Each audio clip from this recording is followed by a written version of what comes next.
Grenada, October 25th, 1983. The night exploded in bursts of orange and white. Captain James Brennan pressed his back against the concrete wall, feeling the vibrations of mortar fire shake through his spine.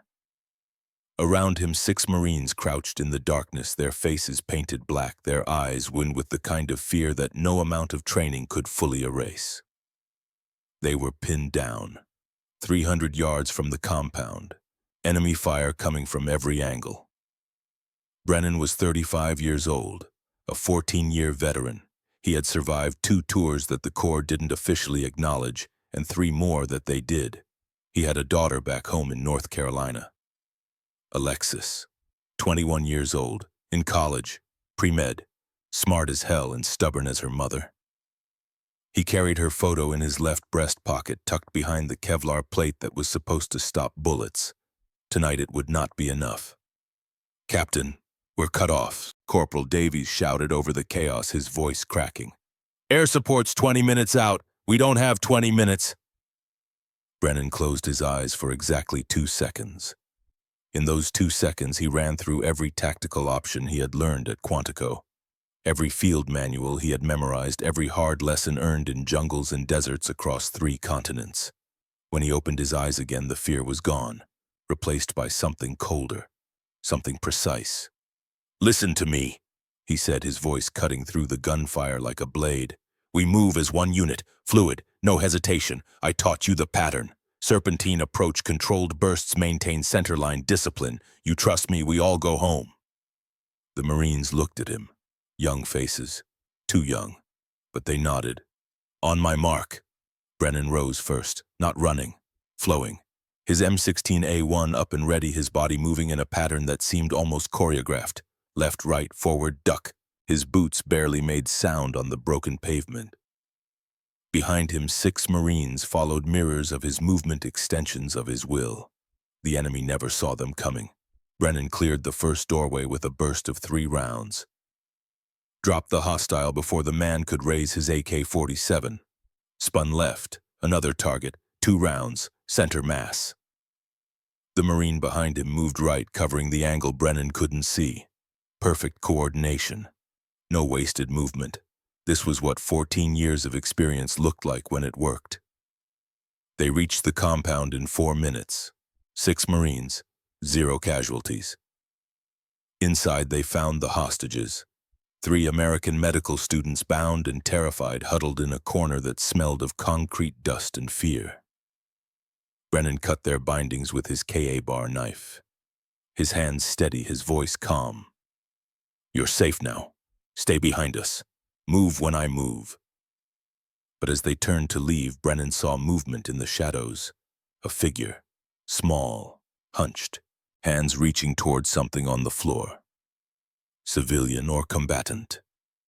The question froze him for exactly 0.3 seconds. In combat, 0.3 seconds is an eternity. The figure straightened. Brennan saw the weapon too late. A Soviet-made Makarov pistol, already rising, already aimed.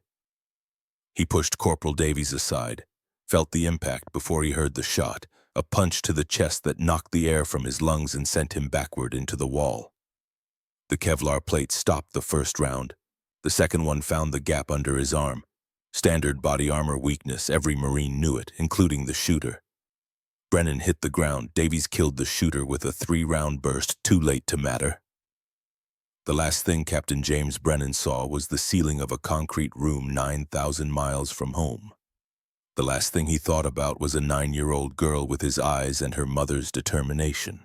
The last thing he said, whispered into the radio that Davies pressed against his lips, was this: "Tell Alexis, master the fundamentals." Then the darkness came. And somewhere in North Carolina, a little girl who loved her father more than anything in the world would wake up the next morning and learn what the folded flag meant. 9 years later. Marine Corps Base. 29 Palms, California. March 1992. The desert stretched out in every direction like an ocean made of sand and scrub brush and heat that turned the air into something visible. Alexis Brennan guided her Ford Bronco down the dirt road toward the main gate. one hand on the wheel, the other resting on the M1911A1 pistol that sat in a holster on the passenger seat. The gun was her father's. Engraved on the slide in small, precise letters, Semper Fi, J.B. She was 30 years old, lean and compact, 5'7", 140 pounds of muscle, scar tissue, and controlled fury. Her hair was pulled back in a regulation bun, no makeup, no jewelry except for the dog tags that hung around her neck under her uniform. Her eyes were the color of storm clouds, gray and cold and absolutely steady. 9 years ago, she had been a college student, pre-med, planning to become a doctor, following the safe path, the expected path. Then the Marines had knocked on her door and handed her mother a folded fluke, and her entire world had collapsed into a single burning question: why? Why had her father died? Why had he hesitated? Why had 14 years of experience failed him in the moment that mattered most? She had dropped out of college the next week. Walked into a recruiting office in Jacksonville. The recruiter had looked at her like she was crazy. "Ma'am, you don't look like the type." "What type is that?" she had asked. "The type that survives boot camp." She had survived, more than survived. She had excelled, driven by something the other recruits didn't understand. A need to know, to master, to become better than good, better than excellent, to reach a level where hesitation was impossible because every response was programmed into muscle memory so deep it became instinct. 4 years as a rifleman, 3 years as a combat instructor, 2 years studying under the best close-quarters battle specialists in the Corps. Men who had served with her father, men who remembered Captain James Brennan and spoke his name with the kind of respect usually reserved for legends. They taught her everything they knew, and she learned.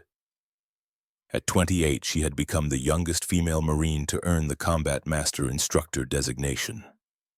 At 30, she was being sent to 29 Palms to run an experimental training program. Co-ed combat units, mixed-gender close-quarters training, the kind of program that made half the Corps nervous and the other half actively hostile. The Pentagon wanted proof it could work. Alexis Brennan was the proof. She pulled up to the guard gate. A young corporal stepped out of the booth, squinting against the sun. He looked at her civilian clothes, jeans, and a faded USMC t-shirt and frowned. "Help you, ma'am?" She handed him her orders, watched his expression change as he read. Military ID, transfer papers, security clearance high enough to make a corporal nervous. "Instructor Brennan," he said, his voice suddenly different, more careful. "Welcome to 29 Palms. Command's expecting you. Building 7, Colonel Ashford's office." She took her papers back, drove through the gate. Around her, the base sprawled out in organized chaos. Barracks, training facilities, vehicle depots, Marines everywhere, running, marching, carrying equipment, the machine of military readiness in constant motion. She parked outside Building 7, sat in the Bronco for exactly 30 seconds, letting her breathing settle, letting the memories settle. Her father had served here once, back in the 70s, before Grenada, before everything. She picked up his pistol, checked the magazine out of habit. 7 rounds of .45 ACP, old school, reliable. The weapon that had won 2 world wars and countless smaller conflicts. The weapon her father had carried into his last firefight. She holstered it, got out of the truck, walked into Building 7 with her shoulders square and her eyes forward and the weight of 9 years of preparation pressing down on her like gravity. The office was standard military issue. Gray walls, metal desk, American flag in the corner. Behind the desk sat a man who looked like he had been carved from granite and left in the sun too long. 67 years old, silver hair cut high and tight, silver hair cut high and tight, face lined with decades of command decisions. Eyes that missed nothing. Colonel Vincent Ashford. He stood when she entered, saluted. She returned it. "Instructor Brennan," he said. His voice was like gravel rolling down a hill. "Sit." She sat. Ashford studied her for a long moment. Not the way some men studied women. This was assessment, calculation. The look of a commander deciding whether the asset in front of him was worth the investment. Finally, he spoke. "Brennan," he said slowly. "James Brennan's daughter." It wasn't a question. "Yes, sir." she replied.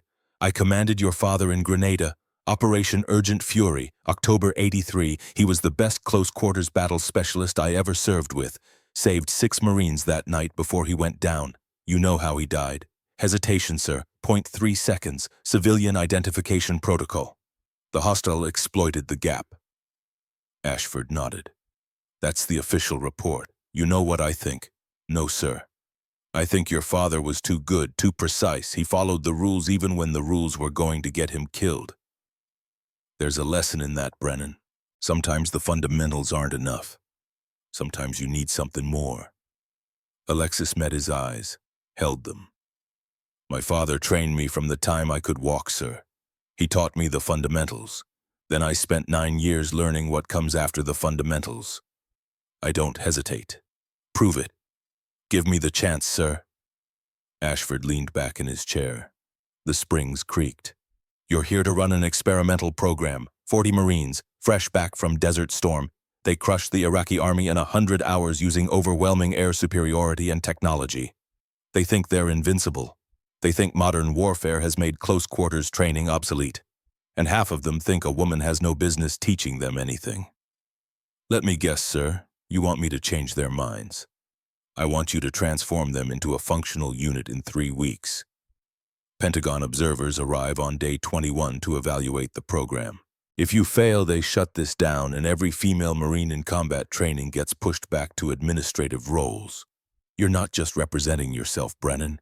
You're representing every woman who wants to prove they belong in the fight. Alexis felt the weight of it settle on her shoulders, heavier than the pistol on her hip, heavier than the memories of her father's funeral. But she had carried heavy things before. I won't fail, sir. Your father said the same thing. The words hung in the air like a blade.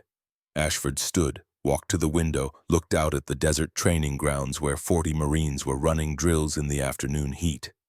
Your unit is out there now. Sergeant Garrett Thorne is the ranking NCO, 25 years old, distinguished service in Desert Storm.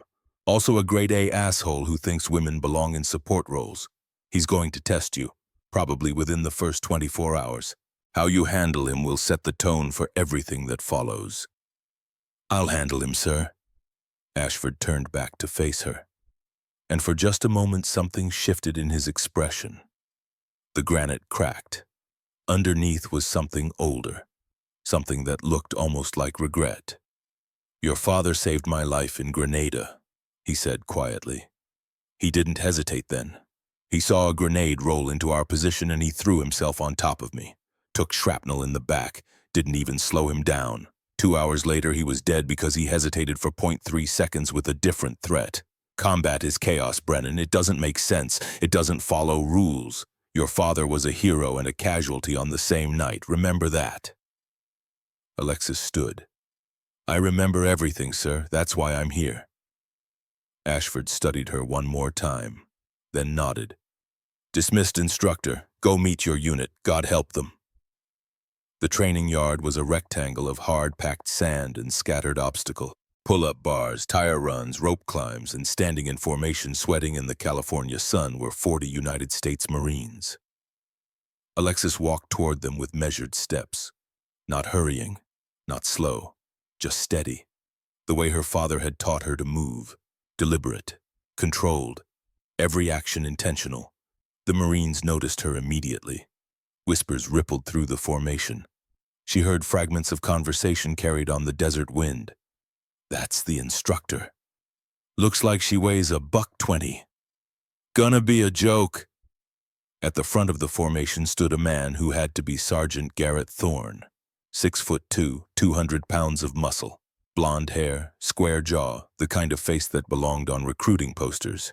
He wore his uniform like armor and his confidence like a weapon. Alexis stopped 10 feet in front of the formation. Let the silence build. Let them look at her. Let them make their assumptions. She had learned that people's assumptions were often their greatest weakness. When she finally spoke, her voice was quiet, almost conversational, but it carried. My name is Alexis Brennan. I'm your combat master instructor for the next 3 weeks. I'm here to teach you close-quarters battle techniques that will keep you alive when your technology fails, your air support doesn't arrive, and you're fighting an enemy in tight confines with no backup. Some of you are wondering if I'm qualified. Some of you are wondering if a woman can teach you anything useful. Some of you have already decided I'm wasting your time. She paused, met their eyes one by one. Those of you who think that are going to learn something important in the next few weeks. You're going to learn what it feels like to be wrong. Garrett Thorne stepped forward, not quite breaking formation, but enough to make his challenge clear. "Ma'am," he said. The word carried just enough emphasis to make it an insult. "With all due respect, we just returned from combat operations in the Gulf. We defeated the fourth largest army in the world in 100 hours. What exactly do you think you can teach us that actual combat hasn't already?"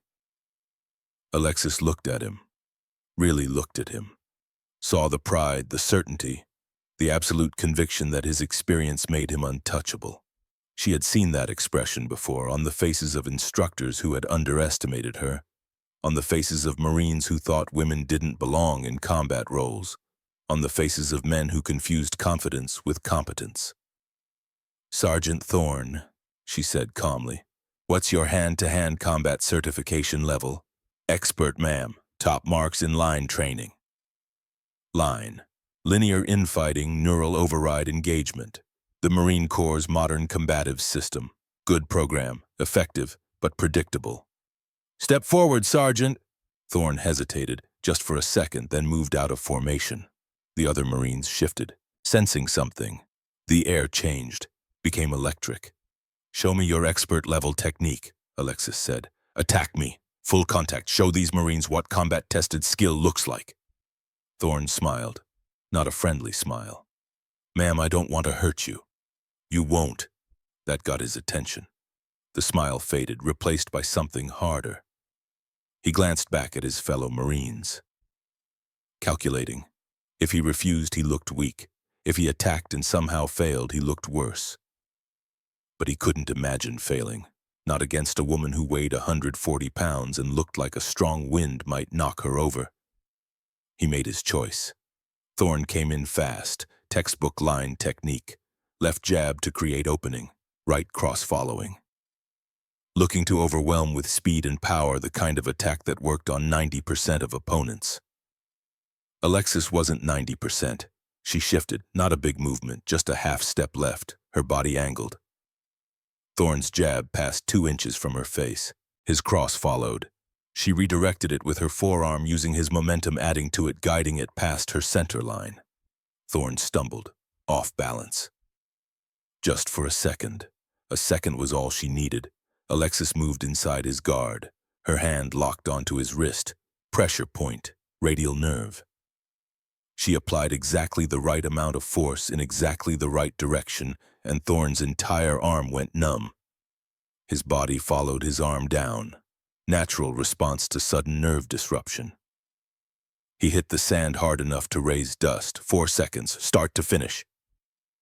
The training yard went completely silent. Alexis released his wrist, stepped back. Thorne lay on the ground, staring up at the sky, his brain trying to process what had just happened. Around them, 40 Marines stood frozen, mouths open, eyes wide. "On your feet, Sergeant," Alexis said quietly. Thorne scrambled up, his face red, whether from exertion or embarrassment she couldn't tell. Probably both. That was a demonstration of fundamental principle number 1. She continued, addressing the entire formation now. "Superior technique defeats superior strength. You relied on power and speed. I relied on precision and leverage. In close quarters, combat precision wins, every time." She turned back to Thorne. His jaw was clenched, his fists tight. She could see the anger building, the humiliation, the need to restore his reputation in front of his peers. "You want another round, Sergeant?" "Yes, ma'am," he said through gritted teeth. "Same result," she warned. "I'm telling you right now. Walk away, preserve your ego, learn the lesson." But Thorne was 25 years old and had just been embarrassed in front of 40 people, and pride is a terrible master.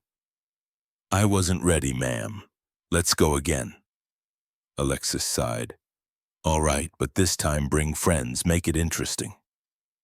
Thorne's eyes narrowed. Friends? Anyone in this formation who thinks they can take me. Step forward, 5 of you. Let's see what Desert Storm taught you about close quarters combat. For a long moment, nobody moved. Then a corporal stepped forward, then another, then 2 more. Young men, confident, veterans of a victorious war. They formed up around Thorne, 5 against 1. Somewhere in the back of the formation, a female Marine watched with wide eyes. Corporal Brianna Walsh, the only woman in the unit, 24 years old. She had been enduring comments and isolation and casual discrimination for 6 months. Now she watched a female instructor face down 5 men, and her heart hammered in her chest with something that felt like hope. Rules, Alexis said. No strikes to face or groin, no permanent damage. But everything else is fair game. When you tap out or I put you on the ground, you're done. Understood? 5 nods. Begin. They came at her together. Coordinated, not stupid. Thorne had at least taught them that much. Flanking positions, 1 from the front, 2 from angles. Looking to overwhelm through numbers and geometry. Alexis moved. Not fast, not desperate, just fluid, like water finding the gaps in a dam. She saw their attack pattern before they executed it, saw the tells, the weight shifts, the eye movements, the 1,000 tiny signals that telegraphed intention. The Marine coming from the front rushed first. Big mistake. Alexis sidestepped, used his momentum, guided him past her into the Marine attacking from the left. They collided, went down in a tangle of limbs and curses. 2 down. The Marine on her right grabbed for her arm, trying to control, trying to use his strength advantage. She let him grab her, then rotated her wrist, broke his grip using basic biomechanics, and locked his elbow. He yelped, tapped the ground. She released him instantly. 3 down. Thorne and 1 other Marine remained. They circled her, more cautious now, learning. Good, but too late. Thorne feinted left. His partner moved right. Classic pincer. Alexis dropped low, swept the partner's front leg. He went down hard. Before he hit the ground, she pivoted to face Thorne. He was already moving. Desperation now. Pride. A wild haymaker that had power behind it, but no precision. Alexis blocked with her forearm, stepped inside his guard, and delivered a palm strike to his solar plexus. Not hard, just enough. The air left Thorne's lungs in a rush. He doubled over. She guided him down gently, almost kindly. 5 men, 90 seconds. Alexis stepped back, not even breathing hard. The Marines on the ground stared up at her with expressions that had transformed from confidence to shock, to something approaching awe. She helped Thorne to his feet, looked him in the eye. I warned you, Sergeant. I said words matter. Discipline matters. Listening matters. You didn't listen. So I had to teach you the hard way. Do I have your attention now? Thorne swallowed, nodded. His face was the color of a fresh burn. Yes, ma'am. Good. That's the first step. She turned to address the formation. 40 pairs of eyes locked onto her. The whispers had stopped. The doubt had stopped. Something new had taken their place. Fear, respect, the recognition that what they thought they knew about combat had just been challenged by a woman who weighed half what some of them did and had just dismantled their best fighters like they were children. I'm not here to embarrass you, Alexis said. Her voice carried across the training yard. I'm here to keep you alive. The techniques I just used were developed over decades of combat experience. Some of you think modern technology makes close quarters training obsolete. You're wrong. Technology fails, communications fail, air support doesn't always arrive. When that happens, all you have is your body, your mind, and your training. I'm going to give you training that works when everything else has failed. She paused. Let that sink in. My father was Captain James Brennan. He died in Grenada in 1983. He was the best close-quarters specialist in the Marine Corps. He saved 6 lives the night he died, but he also made a mistake. He hesitated for 0.3 seconds. That hesitation killed him. I've spent 9 years making sure I never make the same mistake. And for the next 3 weeks, I'm going to make sure you don't either. In the silence that followed, a hand raised. the female Marine in the back, Brianna Walsh. "Ma'am," she called out, "can you teach us what you just did?" Alexis looked at her, saw something familiar in the young woman's eyes. Determination, hunger. The same thing Alexis had felt walking into that recruiting office 9 years ago. "That's why I'm here, Corporal. That's exactly why I'm here." The sun was setting over the desert when Colonel Ashford's grandson knocked on his door. Private Colton Ashford was 22 years old, thin, nervous. The kind of kid who joined the Marines because it was family tradition, not because he was built for it. He had watched the demonstration from the barracks window, watched his sergeant and 4 others get dismantled by a woman half their size. And now he stood in his grandfather's office, hands shaking slightly, trying to find the words. "Grandfather," he said. "They were off duty, private enough for the familiar term. The new instructor, I've never seen anything like that." Ashford looked up from the report he was reading, studied his grandson, the fear in his eyes, the doubt. "Scared of her?" Ashford asked. "Scared for the others, sir. Sergeant Thorne. He's not going to let this go. He was humiliated. He's going to try again." Ashford set down the report, leaned back in his chair. Outside the window, the last light was bleeding out of the sky, turning the desert gold and purple in shadow. "Let me tell you something about Alexis Brennan," he said. "Her father was the finest Marine I ever served with.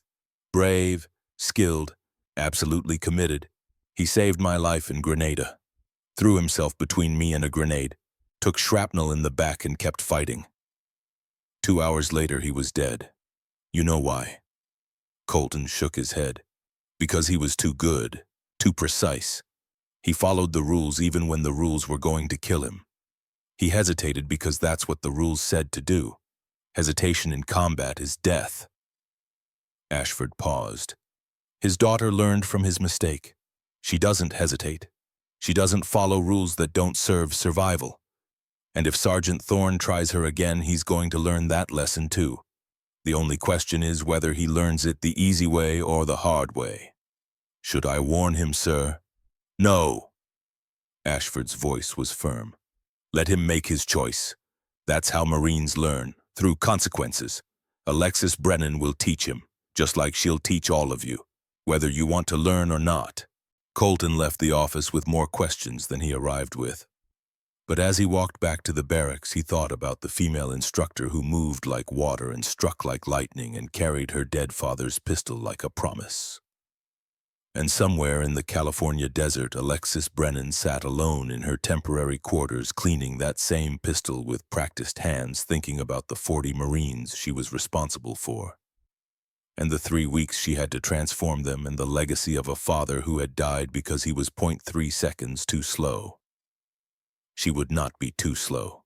She would be precise, and they would learn. Or they would fail. There was no third option. The fundamentals demanded it. Week 1, Day 2. The alarm went off at 03:45. Alexis Brennan was already awake. She had been awake since 0300, the way she was always awake before dawn, the way her body had learned to function on 5 hours of sleep and controlled adrenaline and the knowledge that hesitation meant death. She dressed in the dark, combat boots, utility trousers, USMC t-shirt, her father's M1911A1 on her hip. By the time she walked out into the California desert night, the stars were still visible overhead, bright and cold and indifferent. The barracks were dark, silent, 40 Marines sleeping off their first day of humiliation. She opened the door to Building 6 and hit the lights. "On your feet." Her voice cracked through the sleeping quarters like a rifle shot. Marines jolted awake. Confusion, anger, someone swore. Alexis walked down the center aisle between the bunks, her boots hitting the floor in sharp, measured beats.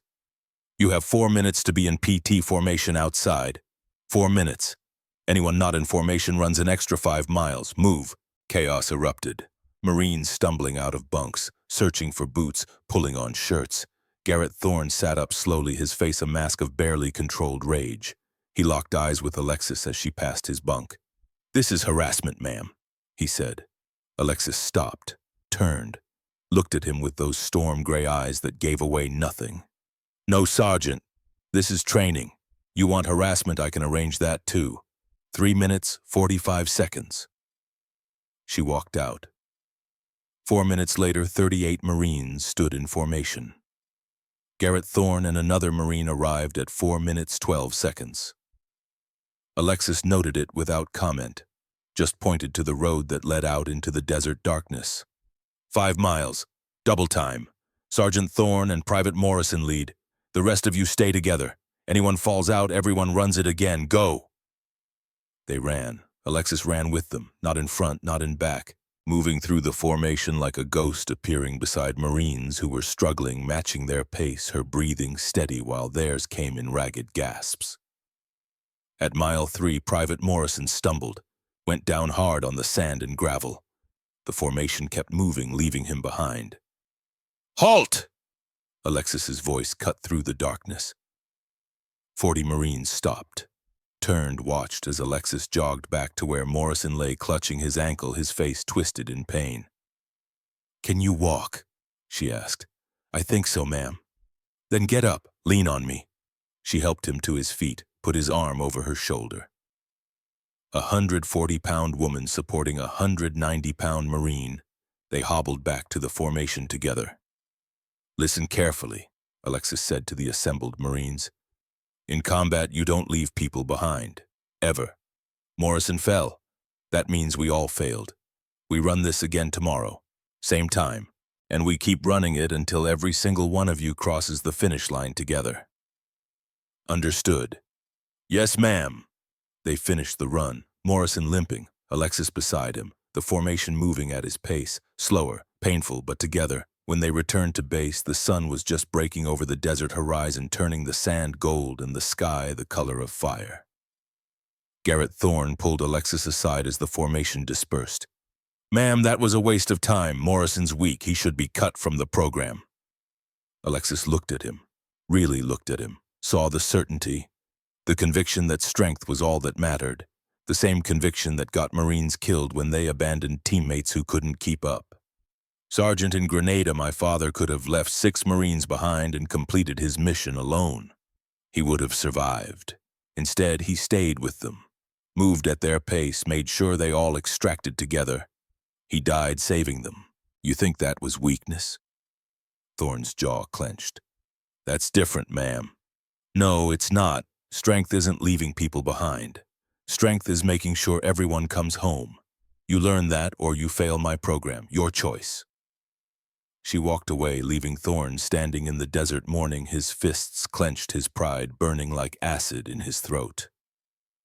In the barracks, Brianna Walsh approached Private Morrison as he wrapped his ankle. She had watched the entire run from a distance, had seen Alexis help him, had heard the conversation with Thorne.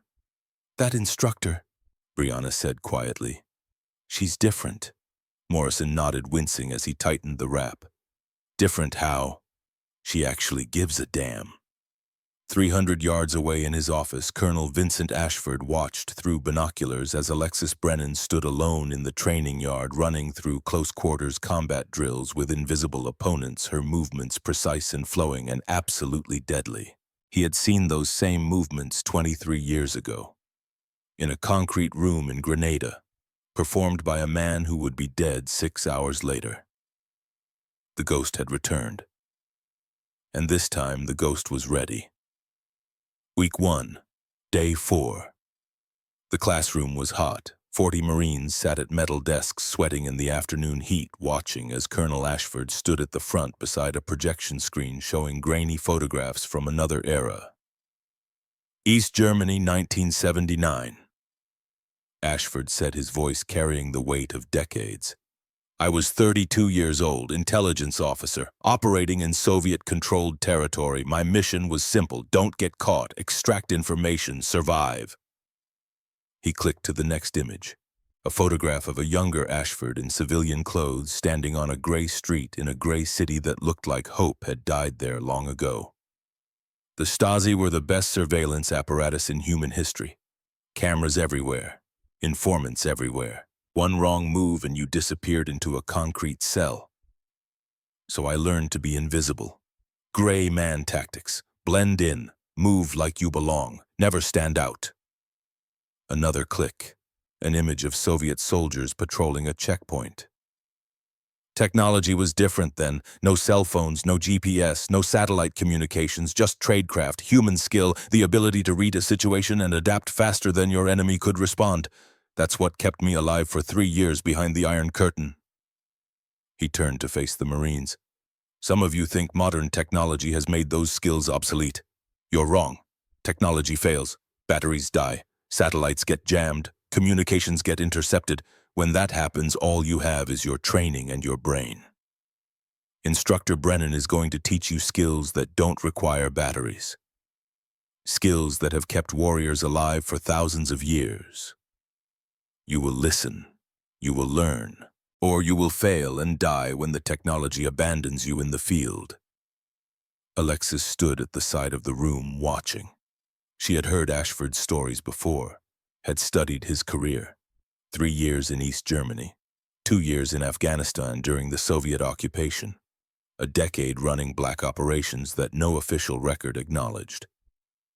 The man was a living encyclopedia of survival techniques. Colonel Garrett Thorne raised his hand. With respect, sir, we just won Desert Storm using overwhelming technological superiority, air power, precision-guided munitions. We didn't need hand-to-hand combat. We didn't need to be invisible. We needed firepower. Ashford smiled. It was not a kind smile. Sergeant Thorne, let me tell you about a Marine named James Brennan, Captain. Best close-quarters specialist I ever knew. Grenada, October 1983. We had air support. We had communications. We had technology. And Captain Brennan still died because in the moment that mattered, he was inside a concrete building with an enemy combatant and no backup, and his rifle jammed, and all he had was his training. His training saved 6 Marines before it failed him. You think technology would have helped in that moment? The classroom went silent. Ashford continued, his voice quieter now. Captain Brennan's daughter is standing in this room. She has spent 9 years mastering what her father knew and going beyond it. She doesn't make his mistakes. She doesn't hesitate. And she's going to teach you the same skills. You disrespect her, you disrespect him. You disrespect every Marine who ever died because their technology failed them. Are we clear? Yes, sir. After the class, Alexis found Ashford outside smoking a cigarette and staring at the desert. Thank you for that, sir, she said. Ashford took a drag, exhaled slowly. I didn't do it for you. I did it for them. They need to understand what's at stake. Do you think they're learning? Some of them.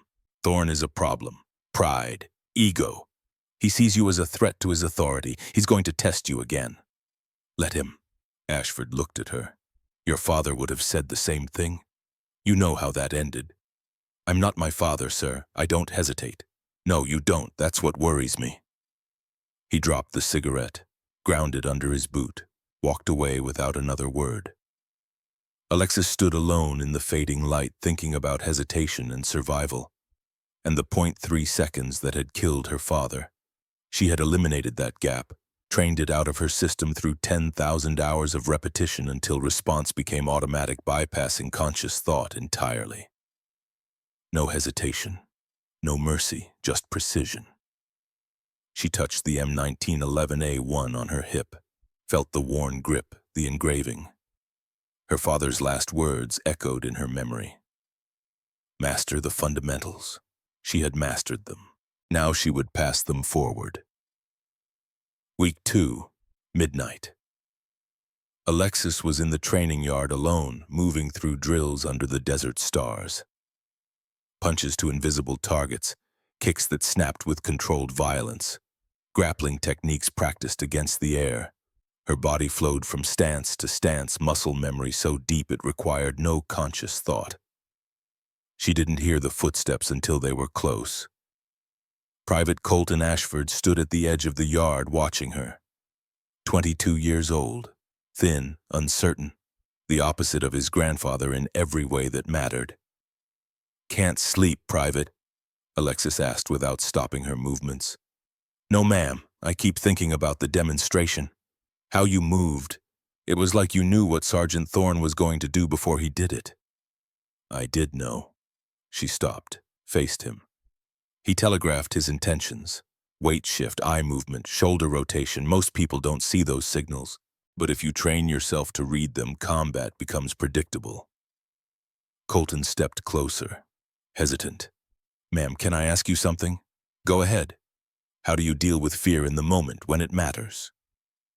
Alexis studied him, saw the genuine question beneath the words, the vulnerability. This wasn't Garrett Thorne's arrogance. This was something real. You freeze sometimes, don't you? She asked quietly. Colton flinched, nodded. In Desert Storm, I saw things. A civilian vehicle approached our checkpoint. We thought it was hostile. It wasn't, but by the time we realized, I froze. Couldn't move, couldn't speak. One of my squad mates had to pull me down when the shooting started. If he hadn't, I'd be dead. PTSD. The medical officer says maybe. I don't know. I just know I freeze when I should act. Alexis was quiet for a long moment. Then she made a decision. My father froze too, she said. Grenada. 0.3 seconds. It killed him. For 9 years, I thought that meant freezing was failure, that I had to eliminate the pause completely. But I was wrong. Colton looked up, surprised. Freezing isn't failure private. It's assessment. Your brain processing threat levels faster than conscious thought can follow. The problem isn't the freeze, it's what happens after. Most people freeze and panic, but if you train correctly, you freeze and then you act with perfect precision because your subconscious has already calculated the correct response. She demonstrated, stood in neutral stance. Someone attacks. She froze for exactly half a second, then exploded into motion, a devastating combination of strikes and blocks that would have ended any real threat. See, I freeze. Then I act. The freeze is my advantage. It's the moment my training takes over. But how do you train that? 10,000 repetitions. You drill scenarios until your body knows the response before your brain finishes asking the question. Then the freeze becomes calculation instead of paralysis. Colton's eyes widened. Will you teach me? Alexis smiled. Small, genuine. That's why I'm here. For the next hour under the desert stars, she taught him. Basic responses to common threats. How to turn fear into focus. How to use the freeze as a decision point instead of a failure point. Colton was clumsy at first, uncertain. But slowly he began to understand.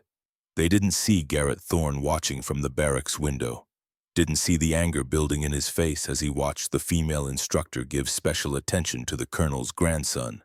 Didn't see him turn away, jaw clenched, making plans. But Brianna Walsh saw. She was on fire watch, walking the perimeter, and she saw the entire thing. Saw Alexis teaching Colton with patience and precision. Saw the transformation in the young Marine's posture as understanding dawned.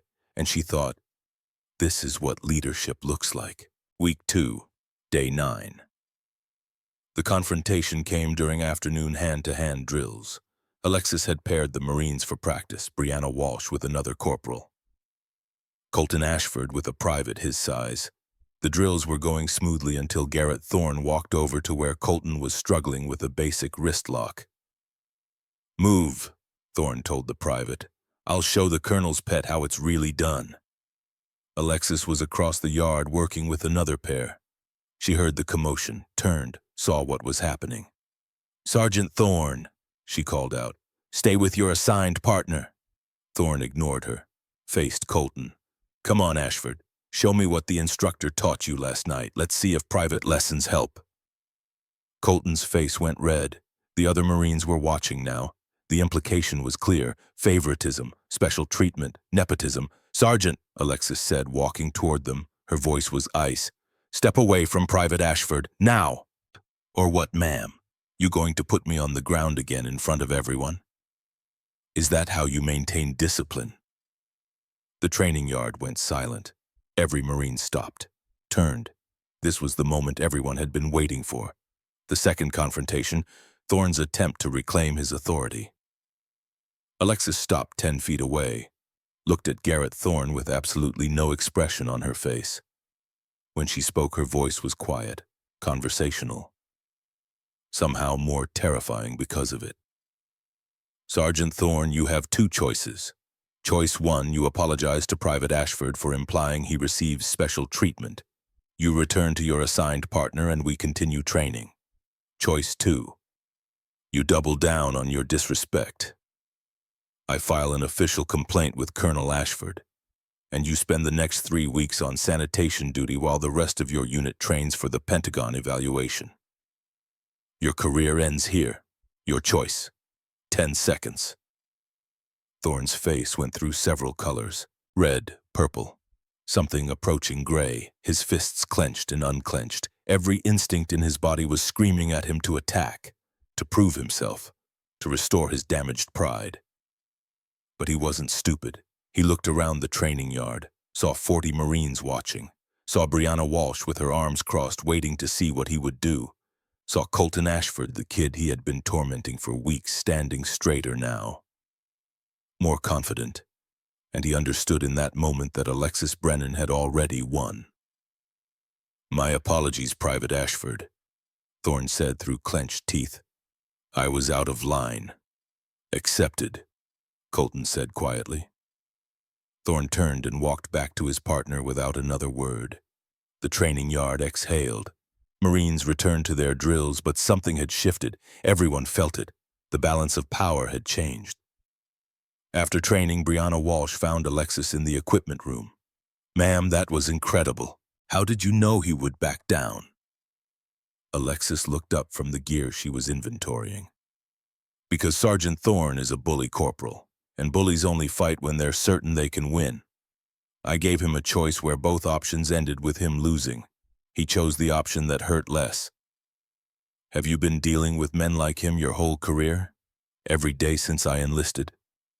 Brianna was quiet for a moment, then, how do you handle it?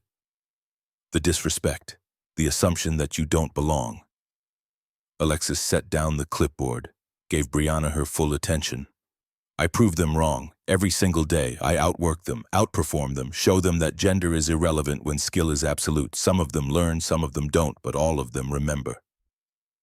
I want to learn, ma'am, everything you know. I'm tired of being invisible, tired of being tolerated instead of respected. Then you'll train harder than everyone else. You'll master every technique I teach. And when someone like Thorne tries to diminish you, you'll have the skill to shut them down without saying a word. Can you do that? Yes, ma'am. Good. Be here tomorrow at 0500 before the others. We'll start. Brianna left with something burning in her chest that felt like hope and determination in the beginning of transformation. Alexis returned to her inventory, but her mind was elsewhere, on Garrett Thorne, on the confrontation that had almost happened, on the discipline she had maintained when every instinct screamed to physically break him. Her father would have handled it the same way. Words first, violence only when necessary, master the fundamentals. She touched the M1911A1 on her hip.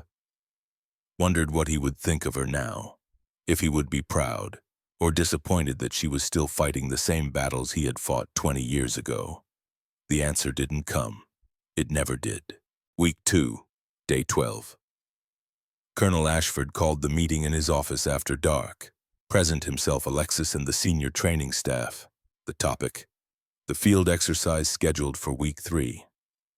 48 hours, Ashford said, spreading a map across his desk. The Marines versus you and me. Desert warfare simulation, non-lethal ammunition, survival scenario. They hunt us. We evade and counterattack. At the end of 48 hours, we evaluate their performance. One of the staff officers frowned. Sir, 2 instructors against 40 combat-trained Marines. That's not a fair fight. Exactly, Ashford said. Combat isn't fair. The enemy doesn't care about even odds. This exercise teaches them to think asymmetrically, to adapt when the situation is stacked against them. He looked at Alexis. You ready for this? Yes, sir. But I want to add a condition. During the exercise, I want you to simulate a casualty scenario. One of their Marines gets injured. Real injury not simulated. Something minor but requiring evacuation. Let's see how they handle it when the mission conflicts with caring for wounded. Ashford's eyes narrowed. You want to test their humanity. I want to test their priorities. If they abandon a wounded Marine to complete the mission, they've learned nothing. One of the staff officers spoke up. Ma'am, that's manipulative. That's realistic, Alexis countered. In Grenada, my father had to choose between completing his mission and saving 6 Marines. He chose the Marines. That choice saved lives and cost his own. I want to know if these 40 men and women will make the same choice. Ashford studied her for a long moment, then nodded. Approved. We'll stage it 12 hours in. Make it look organic. The meeting continued for another hour. Details, logistics, rules of engagement. But Alexis was only half listening. Her mind was already in the desert, already running scenarios, already calculating how to test her Marines in ways that would reveal who they really were when the comfortable certainties of base life disappeared. Later, walking back to her quarters under stars so bright they seemed close enough to touch, she encountered Colton Ashford sitting on the steps of the barracks. Can't sleep again, Private? No, ma'am. Thinking about the field exercise. Everyone's talking about it. Sergeant Thorne says it's going to be his chance to prove you're not as good as you think. Alexis sat down beside him. What do you think? I think Sergeant Thorne doesn't understand who he's dealing with. Smart kid. They sat in comfortable silence for a moment, then Colton spoke again, quieter now. Ma'am, why do you do this? You could have any assignment in the Corps. Why come here to teach Marines who don't respect you? Alexis looked up at the stars, thought about her father, about Grenada, about 9 years of training and sacrifice and the burning need to make his death mean something. Because someone has to, she said finally. Someone has to teach the lessons my father died learning. Someone has to make sure the next generation doesn't make the same mistakes. If I don't do it, who will? Your father would be proud of you. Maybe. Or maybe he'd tell me I'm wasting my time trying to save people who don't want to be saved. Do you think that we don't want to be saved? Alexis looked at him, really looked at him, saw the earnestness, the vulnerability, the desperate desire to be better than he was. No, she said. I think some of you are ready to learn. The question is whether the others will drag you down before you get the chance. She stood. Get some sleep, Private. The field exercise starts in 3 days. You're going to need your strength. As she walked away, Colton called out, Ma'am. She turned. Thank you for not giving up on us. Alexis nodded once, then disappeared into the darkness, leaving Colton alone under the desert stars, wondering if he would survive what was coming and whether survival was even the point. In his quarters, Garrett Thorne lay awake, staring at the ceiling, planning. The field exercise would be his redemption, his chance to prove that real combat experience beat theoretical instruction, his chance to show that a woman, no matter how skilled, couldn't compete with 40 battle-tested Marines working together. He would win. He had to win. His pride demanded it.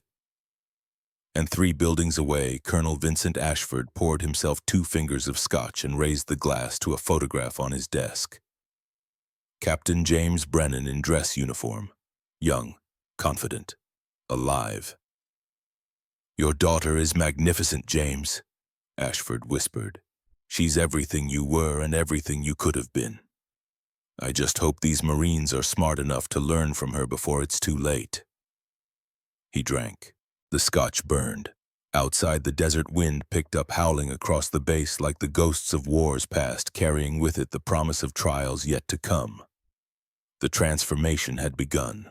Soon it would be tested, and in that testing everyone would discover who they really were when comfort and certainty disappeared. And all that remained was skill and will and the fundamental question that defined every warrior. When everything falls apart, do you abandon your brothers or do you die trying to save them? Alexis Brennan already knew her answer. Soon her Marines would know theirs. Week 3, Day 15. The Pentagon observers arrived at 0800 in 3 black SUVs that kicked up desert dust and reflected the morning sun like mirrors. General Nathaniel Strand stepped out first, 64 years old, silver hair, ramrod posture, 3 stars on his shoulders, and a reputation that preceded him like artillery fire. He had planned Desert Storm, had orchestrated the 100-hour ground campaign that crushed Iraq's army, had proven that modern warfare belonged to technology and overwhelming force. He did not believe in close-quarters combat training. He especially did not believe in female combat instructors.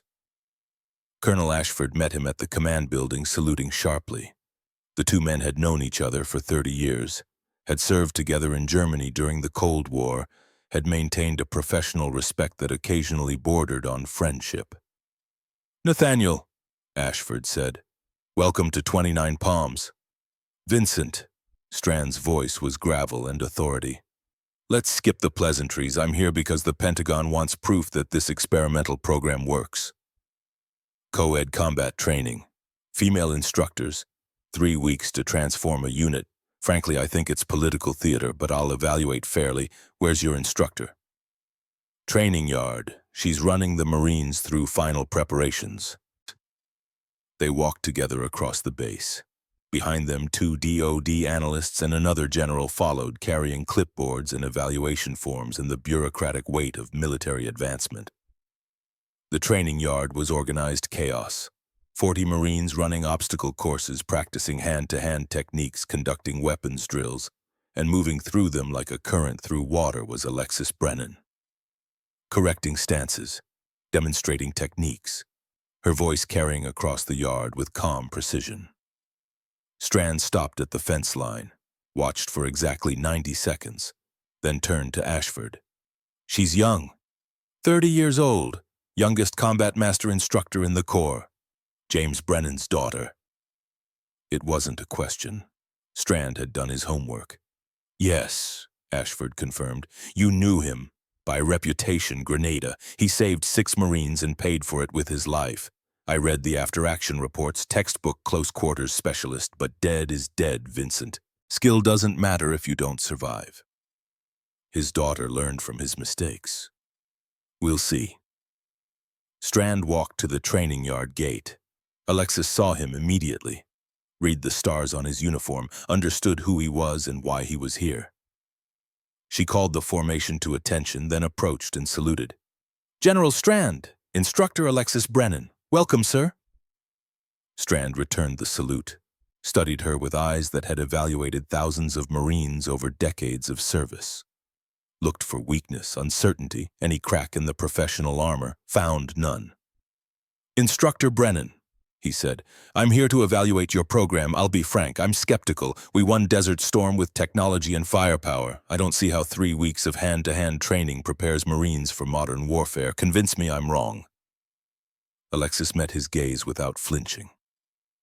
"General technology fails, communications fail, air support gets delayed. When that happens, Marines fight with what they have. Their bodies, their training, their discipline. I'm teaching them skills that work when everything else has broken down." "Show me." Alexis turned to the formation. "Corporal Walsh, front and center." Brianna Walsh stepped forward. 24 years old, lean, confident in a way she hadn't been 2 weeks ago. She stood at attention before the general. "Corporal Walsh joined this unit 6 months ago," Alexis said. "She was isolated, disrespected, considered a liability by her peers. 2 weeks ago she could barely execute basic defensive techniques. General, attack her." Strand's eyebrows raised. "Excuse me. Attack her, sir. Any way you choose. See what 2 weeks of proper training produces." Strand looked at Ashford. Ashford shrugged. The general turned back to Brianna Walsh. She stood ready, not tense, just prepared. Strand moved fast for a 64-year-old man, a straight punch aimed at her face, testing. Not full power, but enough to challenge. Brianna redirected it, smooth, controlled, used his momentum, guided him past her center line. Strand stumbled slightly, caught himself, looked genuinely surprised. "Again," Alexis said. Strand tried a different approach, grab attempt, looking to use his size advantage. Brianna broke the grip using wrist rotation, basic biomechanics, textbook technique. Then she locked his arm at the elbow, gentle pressure. Just enough to demonstrate control. Strand tapped. She released immediately. The general stepped back, straightened his uniform, looked at Brianna Walsh with something approaching respect. 2 weeks, he asked. 2 weeks of daily training, sir, Brianna confirmed. Instructor Brennan taught me that technique beats strength, every time. Strand turned to Alexis. Impressive, but a demonstration isn't combat. I want to see how your Marines perform under realistic conditions. Colonel Ashford mentioned a field exercise. Scheduled for tomorrow, sir, Ashford said. 48-hour desert survival scenario. The Marines hunt and capture Instructor Brennan and myself. Non-lethal simulation ammunition. Realistic combat conditions. I want to observe, Strand said. Of course, sir. We'll provide a command vehicle with full communications access. No, Strand's voice was firm. I'll be in the field. If I'm evaluating combat readiness, I need to see it firsthand, not through monitors. Ashford and Alexis exchanged glances. This changed things. An observer in the field meant adjusting tactics, but it also meant authenticity. No hiding mistakes. Understood, General, Alexis said. We begin at 0600 tomorrow. I suggest you bring water and comfortable boots. The desert is unforgiving. Strand smiled. Thin, professional. Instructor, I survived 3 years in the Mojave during Ranger School. I think I can handle your exercise. Yes, sir, I'm sure you can. But as the general walked away with his entourage, Alexis thought about Ranger School and modern training and the difference between survival exercises and real combat. Strand had learned in controlled environments with safety protocols and medical support standing by. Her father had learned in Grenada with real bullets and real consequences. There was a difference. Tomorrow the general would see which kind of training mattered more. Day 16, 0530. The desert before dawn was cold. Alexis stood at the staging area checking her gear one final time. Canteen, compass, map. Her father's M1911A1 loaded with marking rounds that would leave paint instead of holes. Minimal equipment, maximum skill requirement. Beside her, Colonel Ashford did the same, 70 years old and preparing to spend 48 hours in the California desert evading and counterattacking 40 Marines half his age. He caught her looking and smiled. Having second thoughts about bringing an old man? He asked. No, sir. Having second thoughts about the Marines. They don't know what they're up against. Confidence. Good. Your father had that too. My father died, sir. Yes, but he died buying time for others to survive. That's not failure, Brennan, that's leadership. Before she could respond, the Marines arrived. 40 of them in full combat gear, faces painted, eyes hard. Garrett Thorne at the front looking like he'd been waiting his entire life for this moment. General Strand stood with the command staff watching, evaluating. Behind him, 2 analysts made notes. Ashford addressed the formation. Listen carefully. The rules are simple. You have 48 hours to locate and capture Instructor Brennan and myself. We'll be somewhere in this 20-square-mile training area. You have radios, GPS, and 40 people. We have experience and knowledge of terrain. Non-lethal ammunition only. If you're marked, you're out. If we're both marked, you win. If either of us remains unmarked after 48 hours, we win. Questions? Garrett Thorne raised his hand. Sir, what happens if someone gets injured, real injury, not simulated? You make the call, Sergeant. Mission or medevac, your choice, your consequences. Thorne nodded, satisfied. One more thing, Ashford continued. General Strand will be observing from the field. Do not engage him. Do not interfere with his observation. Treat him as a neutral presence. Understood? Yes, sir. Good, you have your objective. We get a 30-minute head start. Then you hunt. Good luck, Marines. You'll need it. Alexis and Ashford walked into the desert, disappeared into the pre-dawn darkness like ghosts. The Marines watched them go. Confident. Certain. 40 against 2. The odds were in their favor. Or so they thought. Day 16, hour 8. The sun was high and merciless when the first ambush hit. The Marines were moving in squad formations. Textbook, proper dispersion, radio communication, everything by the manual. Garrett Thorne commanded from the center, coordinating movement, feeling confident. They never saw the first trap. Alexis had set it 3 hours earlier. Simple, effective. A tripwire connected to smoke grenades buried in the sand. When the lead Marine triggered it, thick purple smoke erupted, marking 12 Marines instantly. They were dead before they understood what happened. Chaos.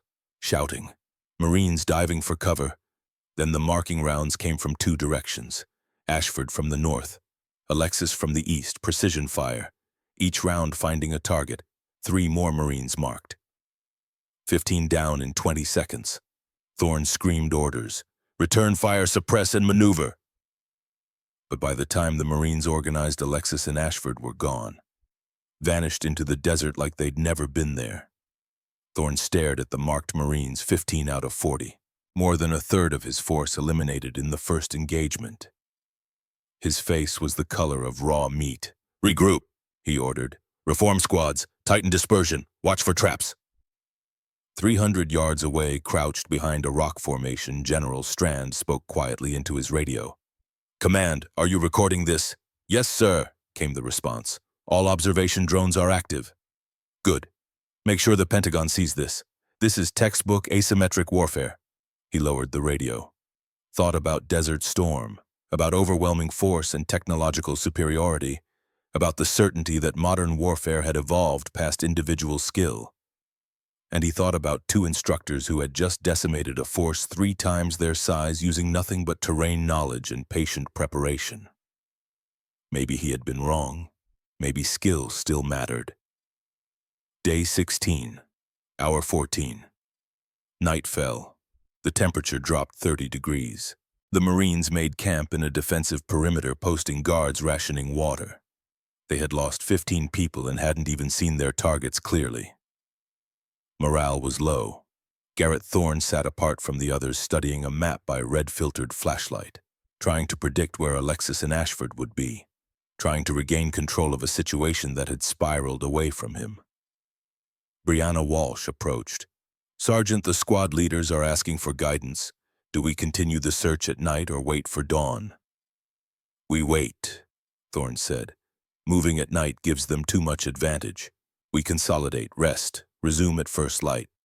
Respectfully, Sergeant, that's what they expect us to do. Maybe we should. I didn't ask for your opinion, Corporal. Return to your position. Brianna's jaw tightened, but she saluted and walked away. Past Colton Ashford, who was sitting with his squad checking his rifle. He's not listening, she said quietly. He never does, Colton replied. But maybe that's the lesson. Maybe Instructor Brennan wants us to figure out that following bad leadership gets people killed. Then what do we do? Colton looked at the desert, dark, vast, hiding 2 people who had already proven they could strike from anywhere. We adapt, he said, like she taught us. 2 miles away, Alexis and Ashford sat in a shallow depression in the sand, invisible from more than 20 feet away. They had no fire, no light, just canteens of water and the cold desert night pressing down. They're learning, Ashford said, slowly but learning. Not fast enough, Alexis replied. Tomorrow we escalate the injury scenario. Let's see what they prioritize. You're hard on them. War is harder. Ashford was quiet for a moment, then, your father used to say the same thing. Before Grenada, before he learned that being hard on people doesn't prepare them for losing friends. Alexis turned to look at him. Is that what happened? He got soft. No, he got human.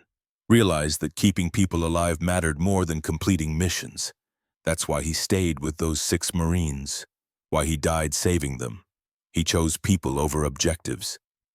And it killed him. Yes, but it saved them.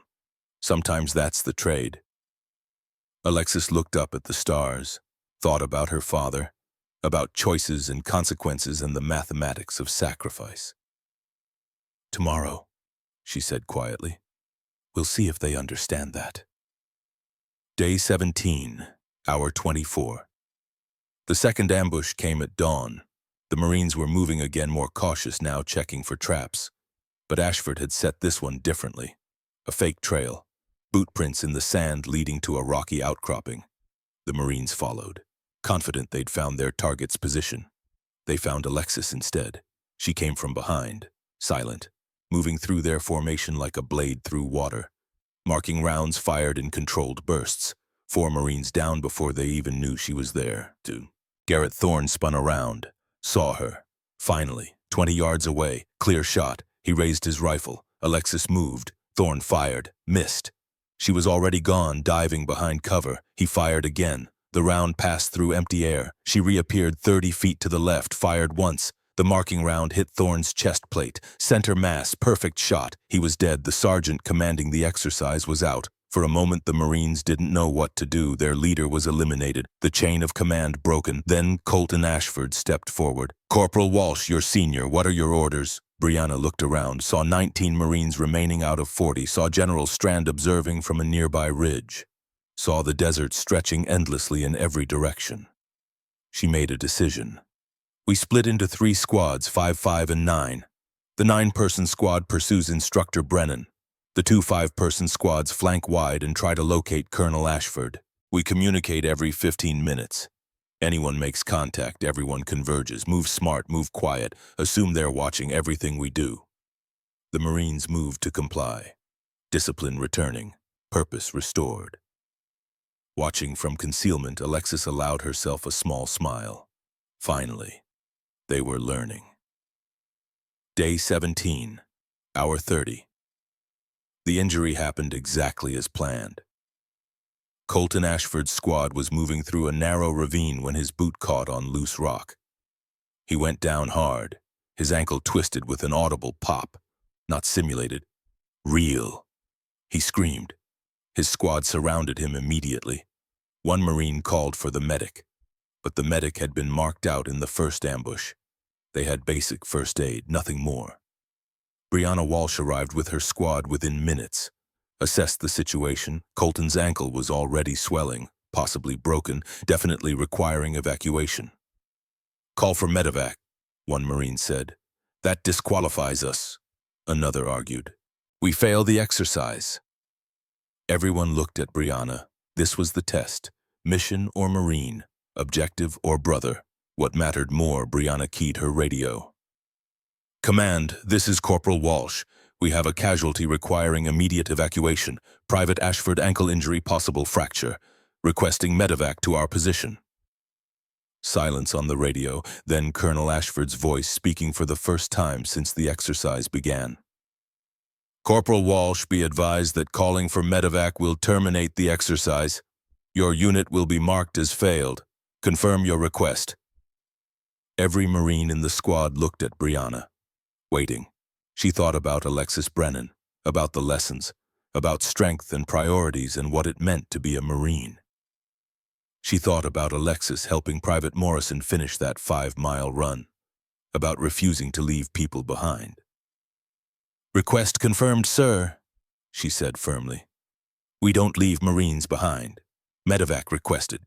300 yards away, hidden behind a rise, Alexis lowered her binoculars, looked at Ashford. "They passed," she said.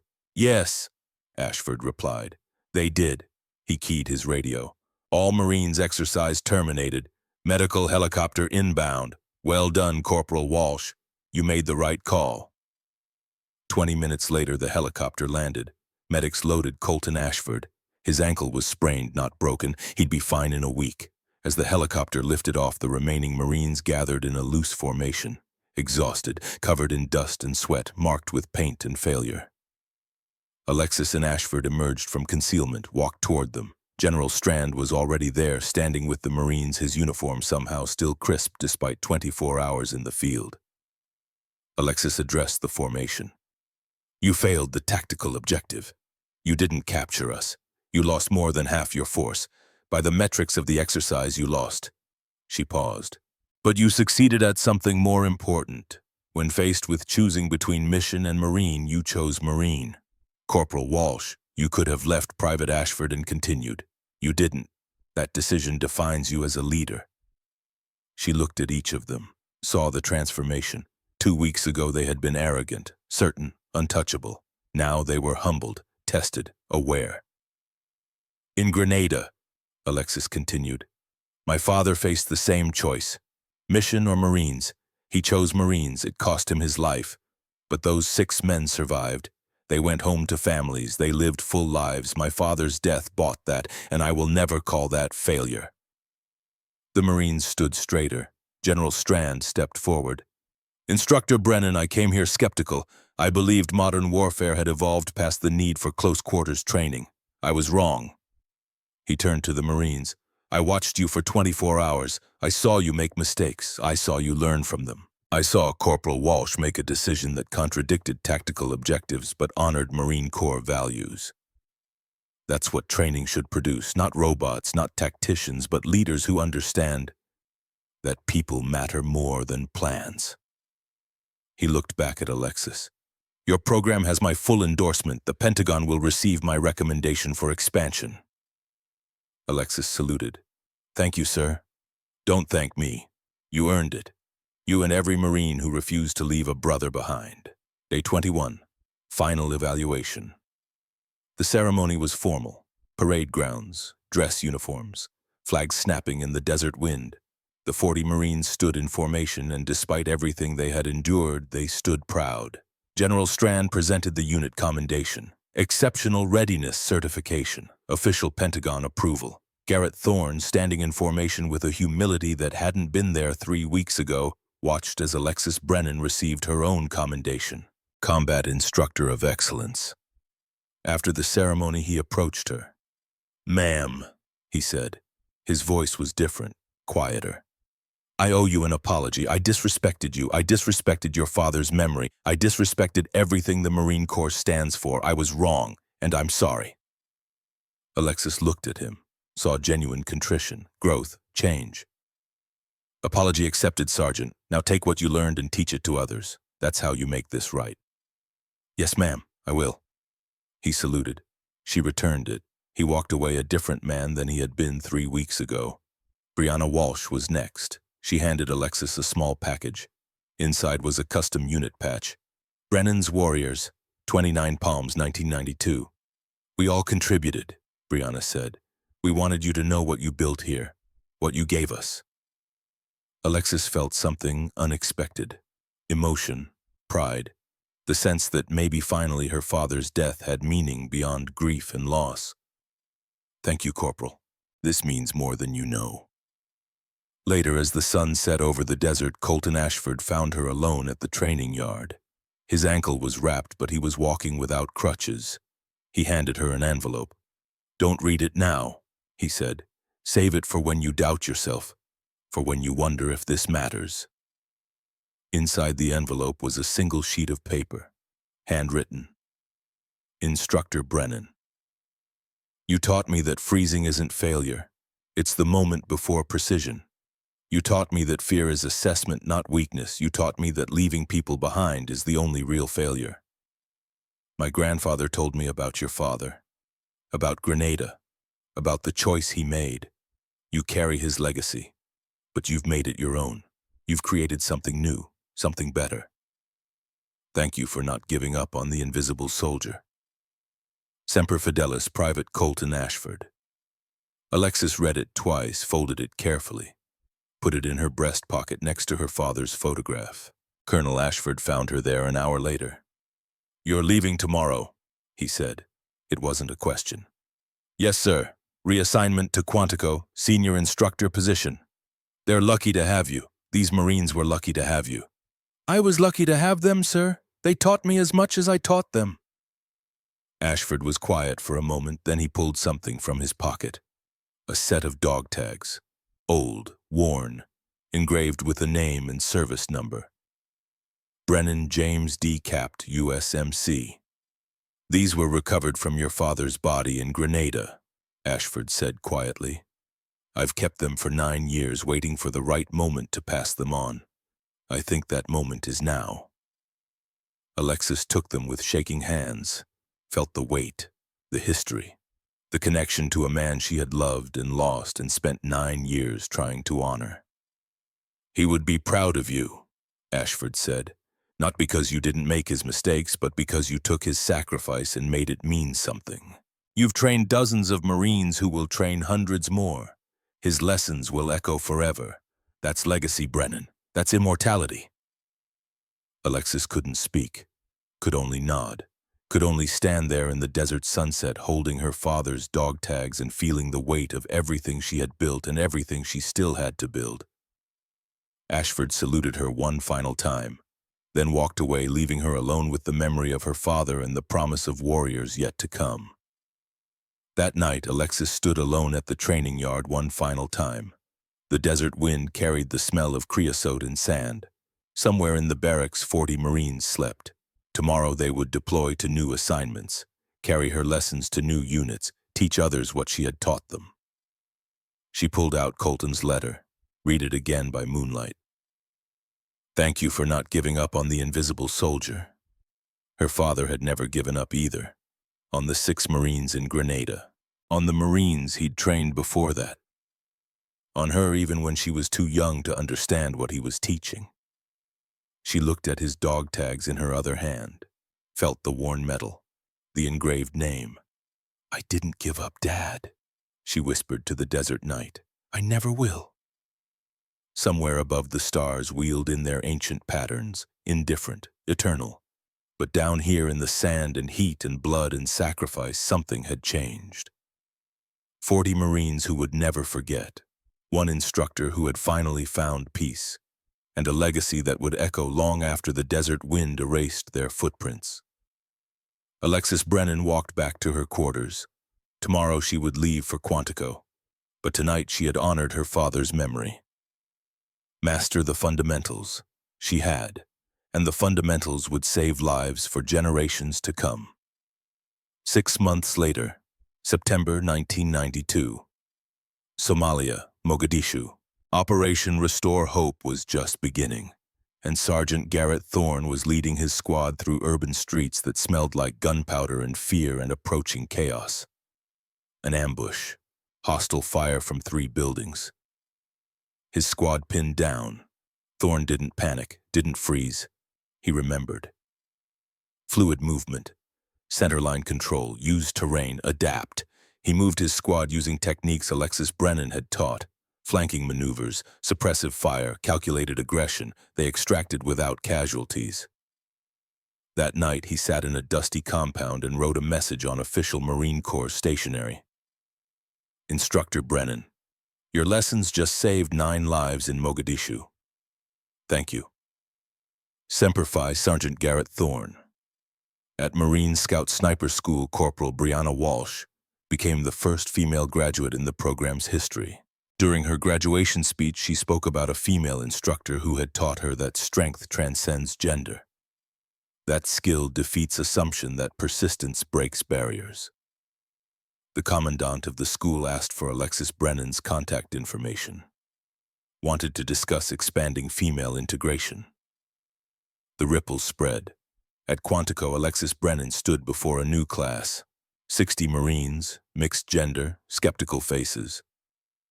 One cocky lance corporal in the front row looked her up and down and smirked.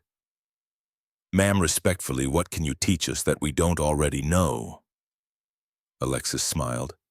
The same calm smile she had given Garrett Thorne 3 months ago. The same smile her father had probably given skeptical Marines 20 years ago.